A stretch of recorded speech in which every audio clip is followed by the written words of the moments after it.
Friends, welcome to my channel. Today we are going to discuss derived physical quantities. Okay, what are these derived physical quantities? First we will look after the definition. The physical quantities which will depend on other physical quantities are called the derived physical quantities. From the name itself we can able to find derived physical quantities means this will depend upon the other physical quantities. Whatever the physical quantities, ఏదైతే physical quantities ఉన్నాయో అవి ఏమవుతాయంటే ఇంకొక physical quantity మీద depend అయ్యి వాటి యొక్క value అనేది మనం కనుక్కుంటాం.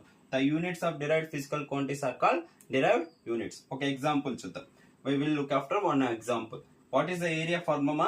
Length into breadth. Okay, now I am finding the length in terms of meter and breadth also in terms of meter. Meter into meter it will become how much? Meter square. Means to find the value of the area we want two physical quantities, length and the breadth.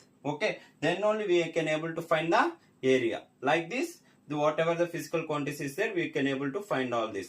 Thank you. Please subscribe.